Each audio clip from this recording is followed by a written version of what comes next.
வேல்மாறல் மகாமந்திரத்தின் 11ஆம் அடியின் பொருள் விளக்கம். சுடற்பருதி ஒழிப்ப, நிலவு ஒழுக்குமதி ஒழிப்ப, அலை அடக்குதழல் ஒழிப்ப, ஒளிர் ஒளிப்பிரபை வீசும். சுடற்பருதி ஒழிப்ப, ஒளியை உடைய செங்கதிரோன் தோற்றுப்போய் ஒளித்து கொள்ளவும், நிலவு ஒழுக்குமதி ஒழிப்ப, குளிர்ந்த கிரகணங்களை உடைய வெண்கதிரோனும் ஒளித்து கொள்ளவும், அலை அடக்குதழல் ஒழிப்ப, கரை கடந்து உலகை அழிக்காதபடி சமுத்திரத்தை அடக்கி கொண்டிருக்கும் வடவாமுக அக்னி ஒளித்து கொள்ளவும், ஒளிர் பிரகாசிக்கின்ற ஒளிப்பிரபை வீசும். ஒளியை உடைய ஞான சக்தியை எங்கும் பரவும்படி செய்யும்.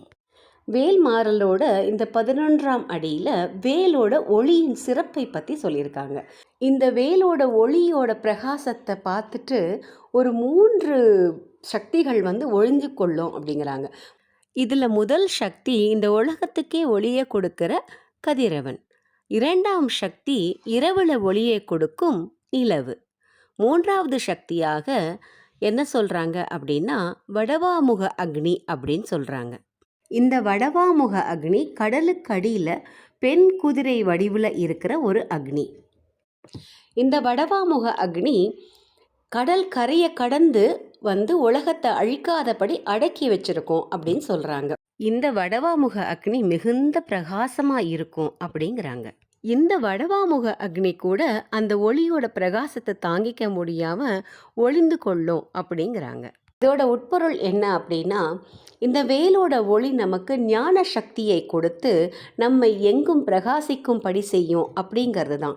நமக்கு நல்ல கல்வி நல்ல ஞானம் வேணும் அப்படின்னா இந்த அடியை மறுபடியும் சொல்லும் போது அந்த எல்லாம் வல்ல இறைவனாகிய முருகன் நமக்கு ஞானத்தையும் கல்வியும் அருளுவான் என்பதில் சந்தேகமே இல்லை.